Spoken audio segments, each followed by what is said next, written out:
Right from Young.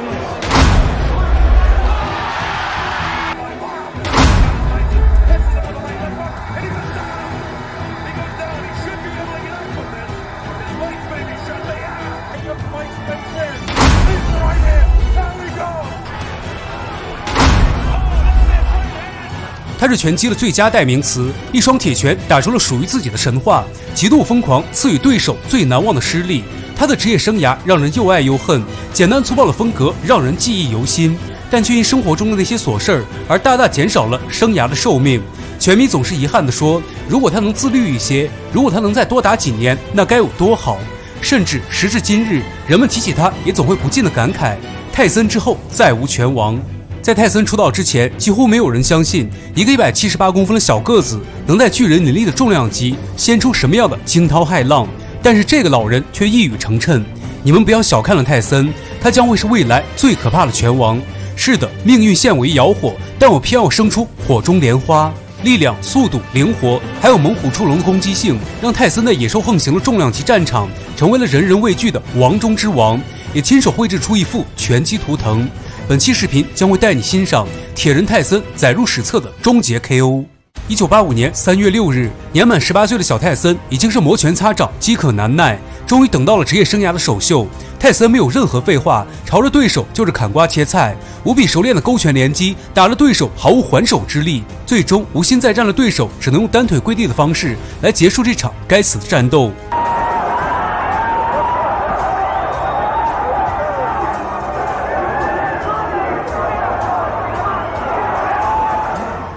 1个月之后，泰森迎来了第二战。泰森摇闪过后，闪电启动，狂风暴雨的5拳连击之后，对手的防御系统已经崩溃。裁判介入，开始读秒，对手却表示我还能打。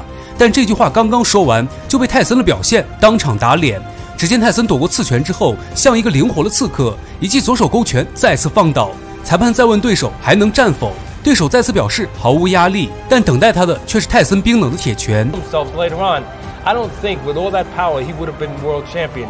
The technique that he learned to use that. 第3场比赛，泰森对战唐哈尔平，双方一直拼到第4回合，泰森终于怒了，因为在之前的比赛还没有哪一个拳手能够和泰森打到第4回合。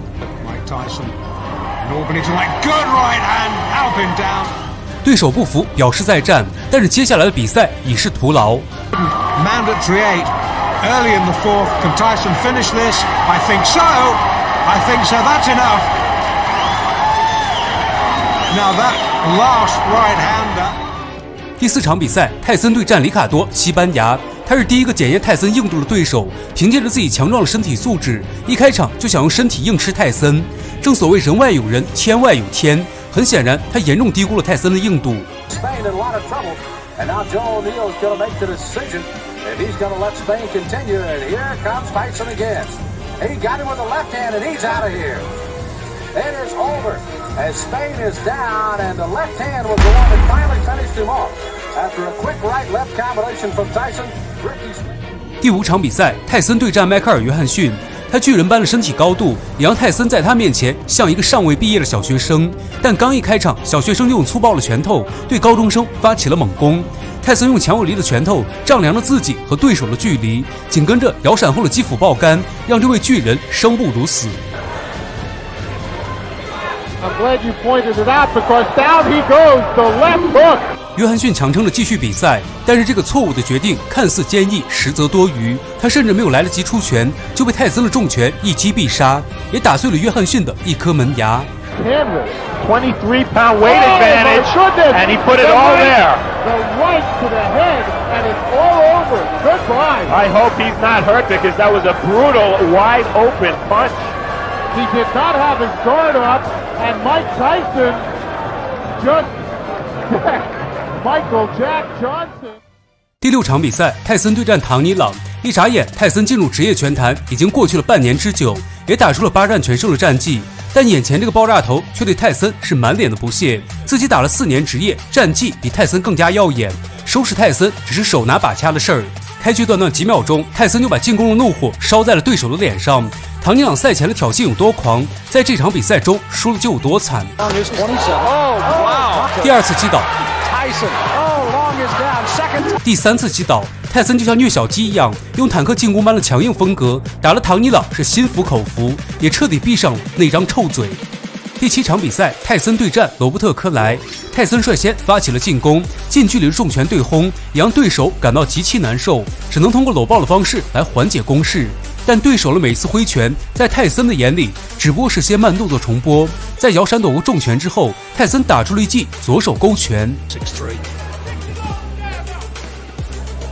Left hook, good night.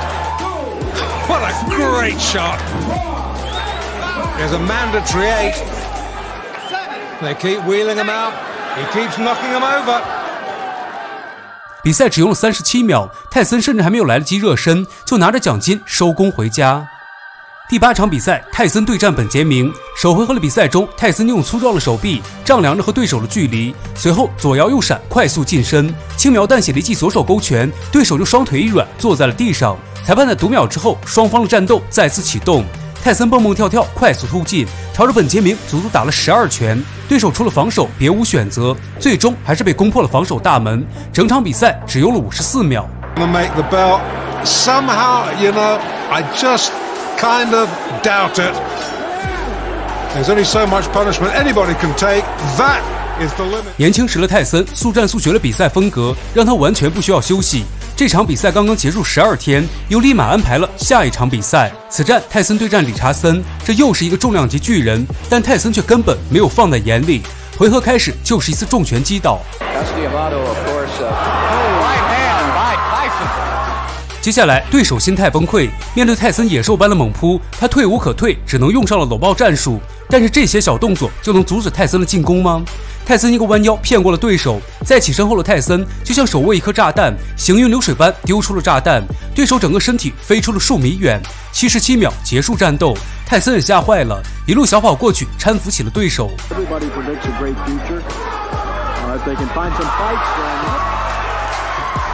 Left hand almost drove Richardson right through the canvas.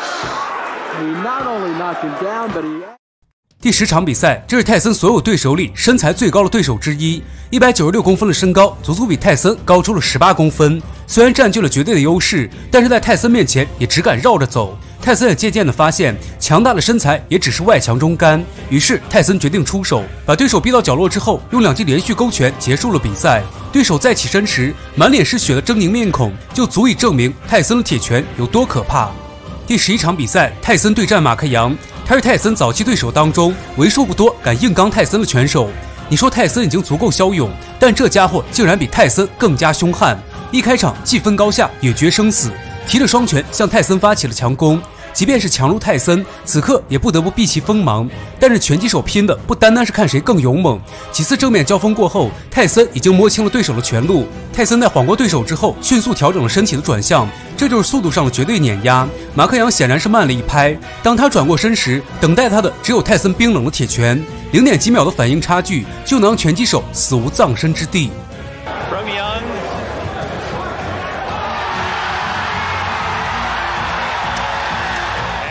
第12场比赛，泰森对战大卫雅科，这又是一个198公分的巨人怪物。随着身高臂展的绝对优势，也注定会损失掉灵活和速度。他密如雨下的前手刺拳，却在泰森眼里只是慢动作。但泰森虚晃一枪后的快速暴击，都是大卫雅科无法招架的杀招。常言道，一寸短，一寸险。大卫雅科的每一次出拳，都会转变成泰森的进攻机会。又粗又短的手臂长度，在别人眼里都是劣势，但泰森却能结合步伐和速度，将自己的不足之处打造成进攻时的神兵利器。这就是泰森独步拳坛的杀手锏。He's taken 2 counts. 3. It's all over. He could have stopped that before. 第13场比赛，泰森对战詹姆森，这是一场真正的持久战。詹姆森即便被击倒多次，但却凭借着超强的战斗意志，强撑着和泰森打到第5回合。眼看着比赛越拖越久，王者泰森再次天神下凡，在詹姆森数不尽的刺拳面前，泰森选择在炮火中迎难而上，连续的闪避之后，把詹姆森逼到了边绳，左右开弓，击斧爆杆。在攻破詹姆森的防守大门后，一记干脆利落勾拳结束战斗。就算再坚毅的詹姆森，也只有单膝跪地输掉比赛。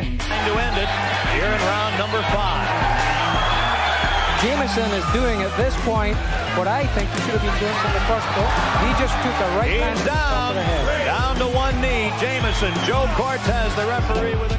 第14场比赛，泰森对战杰西·弗格森。他在赛前已经放下了狠话：“我将通过这场比赛证明泰森是被捧出来的明星。”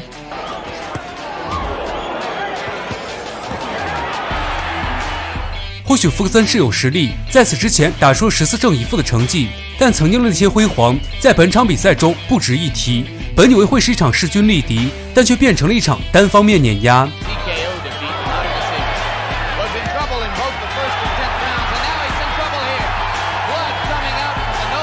最终，裁判看着成为沙袋的弗格森，不得不提前结束了这场比赛。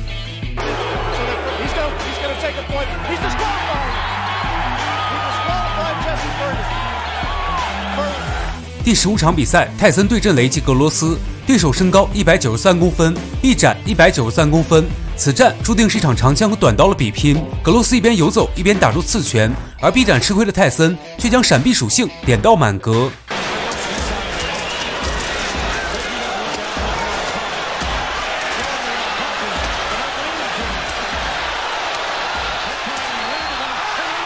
格罗斯又像一台冰冷的机器，朝着泰森足足打出了18拳，但都被泰森的摇闪轻松化解。这些乱拳当中难免会有擦枪走火，但对于泰森来说，这些都已经不重要了。不鸣则已，一鸣惊人。当对手彻底打累之后，泰森心说：“这次该我出手了。”只见泰森的左勾拳犹如一把短距离钢刀，瞬间放倒了心灰意冷的格罗斯。这一幕成为了泰森的经典，也注定会载入到拳击史册。接下来的格罗斯决定放手一搏，但是已经没有出拳的机会了。泰森气势如虹的组合拳展开了更加疯狂的攻势，也险些把格罗斯打出擂台。2分36秒，泰森用难以置信的打法，让这段经典画面流传至今。第16场比赛，泰森对战洛伦佐·博伊德，这一战将会让你见识到泰森最无解的恐怖连招。当比赛进行到第2回合，对手龟缩着身体，双手护头，泰森一拳破防，一拳终结，肝肠寸断，伤害翻倍，简单粗暴的连招直接带走。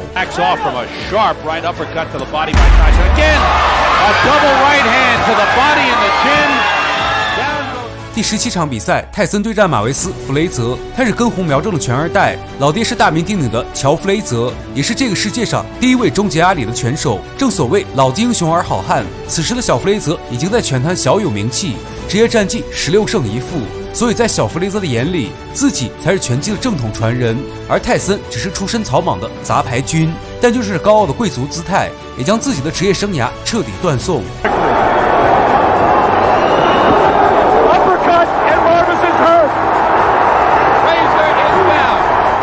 在输给泰森之后，小弗雷泽也开始怀疑人生。在赢了3场比赛之后，还是选择退出了拳击擂台。第18场比赛，泰森对战何塞·里瓦尔塔，看这双高傲的小眼神，仿佛早已经准备好生吞泰森。但是有一说一，这家伙绝对是一位硬汉，不仅敢和泰森正面硬刚，也是泰森出道以来为数不多可以打到第10回合的对手。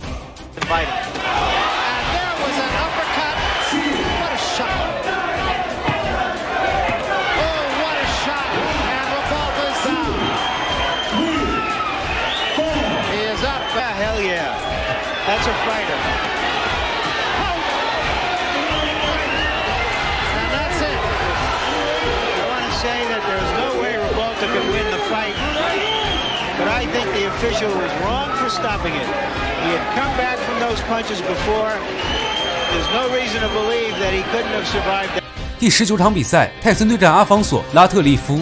他是早期泰森遇到了第一位拳王级对手，曾经一举夺得 WBC 4重量级冠军。虽然泰森保持着全胜的战绩，但是在拳坛的地位还是要低于阿方索。对手的出场费用为$7.5万，而泰森的出场费用为$5万。这场比赛的胜者也将会获得重量级冠军的挑战权。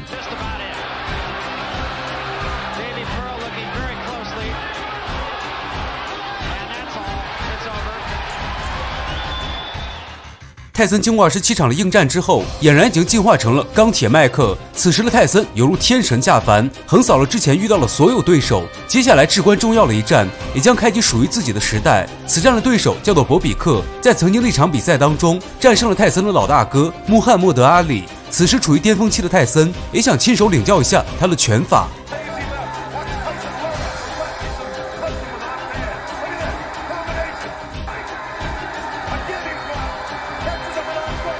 当比赛来到第2回合，泰森以猛虎之势重拳连击，博比克不断后退后避其锋芒，可终究还是没有逃过泰森的疯狂扫射。倒地后的博比克迅速爬起，这一拳虽然未能终结，但也给博比克来了个敲山震虎。惊魂未定的博比克也开始意识到，这次遇到了这个毛头小子，的确有2把刷子，而且刷子上有毛。接下来博比克凭着打不过就爆了战术，也让泰森一时难以出手，乾坤未定，你我皆是黑马。泰森也在寻找破防的机会，你很喜欢搂抱是吗？那我就在搂抱之前抓你破绽。泰森打出基辅加上勾，但却被博比克逃过一劫。没关系，再来。只见泰森缩短了距离，快速打出一记前手平勾。博比克还想再跑，但是已经没有机会了。这是冠军争夺战，博比克凭借着仅存的意识，强撑着身体想继续再战，但意识终究降不过身体。博比克狼狈地输掉了比赛。值得一提的是，曾经风光一时的博比克，在2006年死于侄子的钢管之下。回到故事主线，沉寂的现场瞬间陷入一片狂欢。20岁的泰森打破了历史，成为拳击历史上最年轻的重量级冠军。但在泰森的心里还有一个遗憾，如果那个人还在，如果那个人能看到这一切，那该有多好。接下来麦克泰森将会以世界冠军的姿态迎接一个又一个的挑战者。第21场比赛，泰森对战平克伦·托马斯。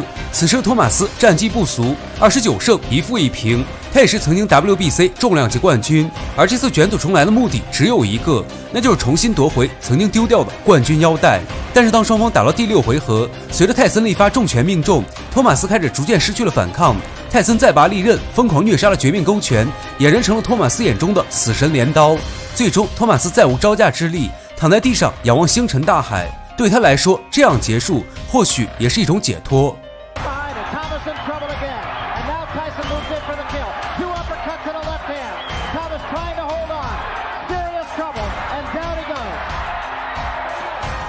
第22场比赛，泰森对战比格斯，他是泰森真正恨过的对手。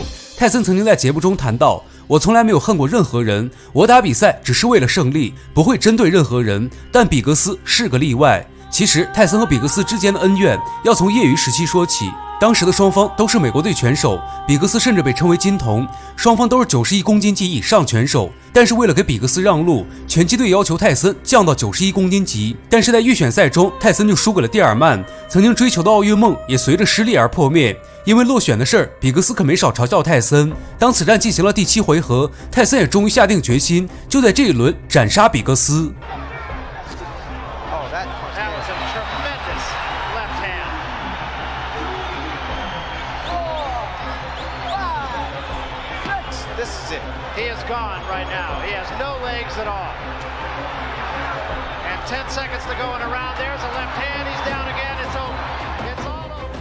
泰森在赛后也说过，其实我在第3回合就可以摧毁他，但是我没有这么做，我就是想看他被揍的样子，我就想让他付出更多的代价。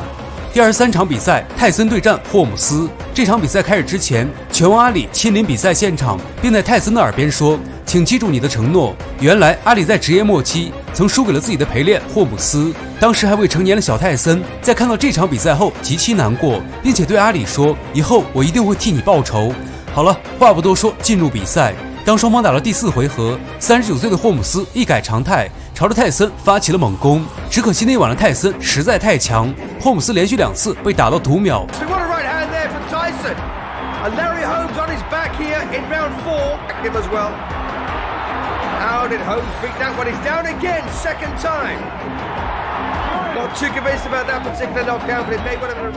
泰森眼看霍姆斯还想拔刀，随即便策动了本场比赛最疯狂的收割计划。Oh, what a punch that was!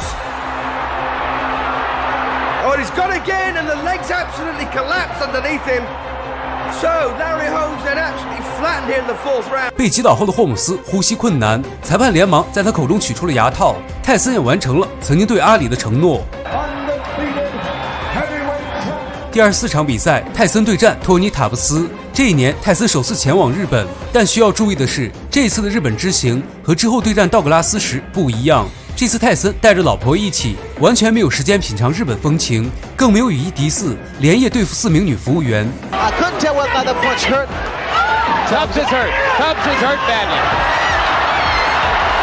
It was a left hook. And it's over. Odell Hadley has jumped in the ring. The fight is over. with stunning swiftness.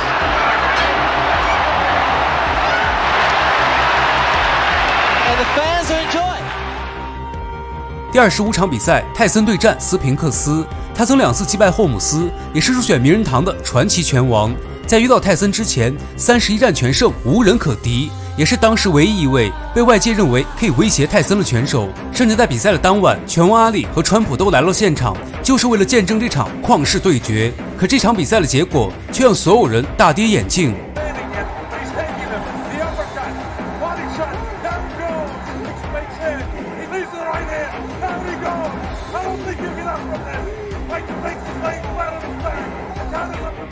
泰森只用了91秒，就用那双摧毁一切的铁拳，让斯平克斯的职业生涯彻底报废。此战之后，他选择了封拳退役，甚至公开表示，泰森是我这辈子见过最强的对手。第26场比赛，泰森对战弗兰克·布鲁诺，他被称为一代拳皇。在遇到泰森之前，职业战绩32胜2负。但此时泰森的状态，不管你是几代拳皇，都无法撼动泰森的地位。第5回合的布鲁诺已经成了不会移动的沙袋，面对泰森强势的勾拳组合，布鲁诺血压也直线飙升。最终裁判的介入叫停，就是当晚最好的降压神药。第27场比赛，泰森对战卡尔·威廉姆斯。比赛的首回合，威廉姆斯打得不紧不慢，但一向速战速决的泰森此时已经进入到杀戮模式。在躲过威廉姆斯的刺拳之后，泰森的左手重炮已经同时发射，威廉姆斯也被突如其来的重拳瞬间打飞到边绳。裁判看着晕晕乎乎的威廉姆斯，也在第一时间叫停了比赛。威廉姆斯对结果表示不服，裁判却说听话，这样都是为了你好。此战过后，泰森已经连胜纪录刷新到了37场不败。第28场比赛，泰森对战亨利·蒂尔曼。他曾在1984年洛杉矶奥运会摘得91公斤级金牌，也被载入了奥运史册。他和泰森称得上老对手，曾经在奥运选拔赛中前后2次输给了蒂尔曼。虽然在奥运领域，蒂尔曼是绝对的王者段位，但是在职业拳击领域，他在泰森面前只是个弟弟。这一战，泰森在首回合完成 KO， 也填补了当年奥运会的遗憾。最终，双方互相拥抱，一笑泯恩仇。第29场比赛，泰森对战剃刀拉多克。如果有人问我泰森遇到过最强硬的对手是谁，那么剃刀绝对排得上号。因为在这个时期的泰森，敢和他正面硬刚的可以说是屈指可数。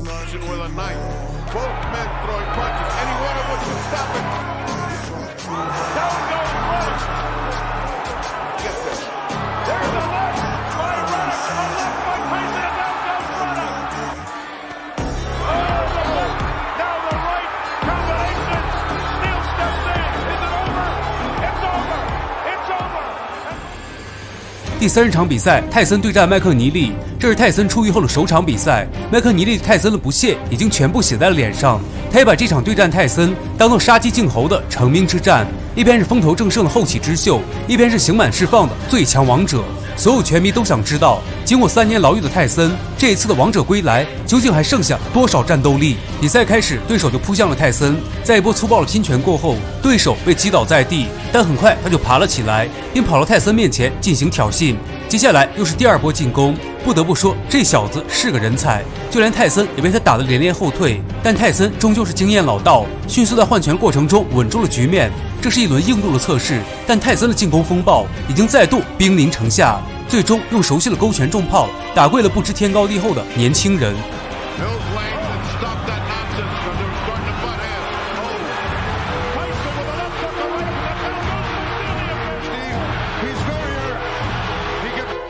第31场比赛，泰森对战弗兰克·布鲁诺。前面提到过，1989年泰森击败过布鲁诺，但这场失利却让布鲁诺恨意难平。虽然已经过去了7年，但他也一直想找个机会再和老对手泰森碰上一碰。为了这一战，他甘愿赌上 WBC 冠军腰带。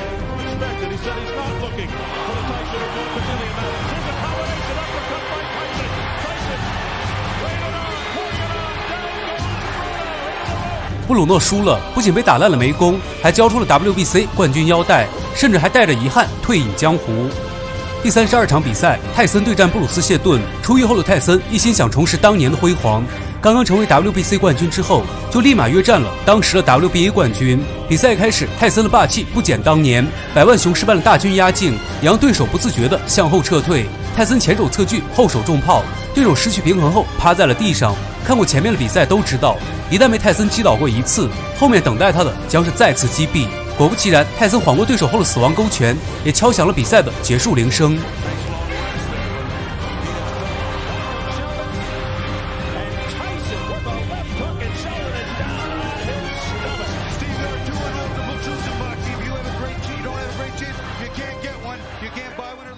第33场比赛，泰森对战白水牛博塔。经过96、97年的咬耳朵事件后，泰森得到了禁赛的处罚。这是泰森回归后的首场比赛。想要一战成名的博塔觉得此时的泰森已经不是当年的杀神，所以对泰森是满脸的不屑，甚至在回合铃声响起之后，还用拳头对泰森宣泄着不满。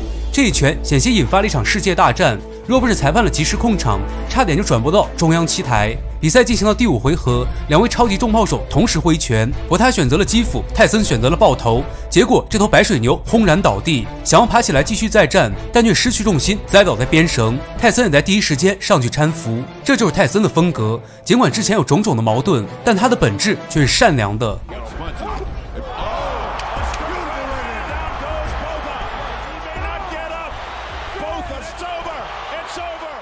第34场比赛，泰森对战埃迪安，时间来到了2003年。此时泰森已经36岁，没有了年少时的意气风发，也失去了当年的刺客般敏捷，只剩下为养家糊口而登上擂台的那份勇气。在比赛的首回合，对手打出万兔组合，泰森其勾拳挥空，双方在转身后同时打出暴击。泰森的拳头更快更狠，对手身体弯曲后瞬间断电。泰森像往常一样主动上前搀扶起对手，至此泰森打完了职业生涯在擂台的最后一次 KO。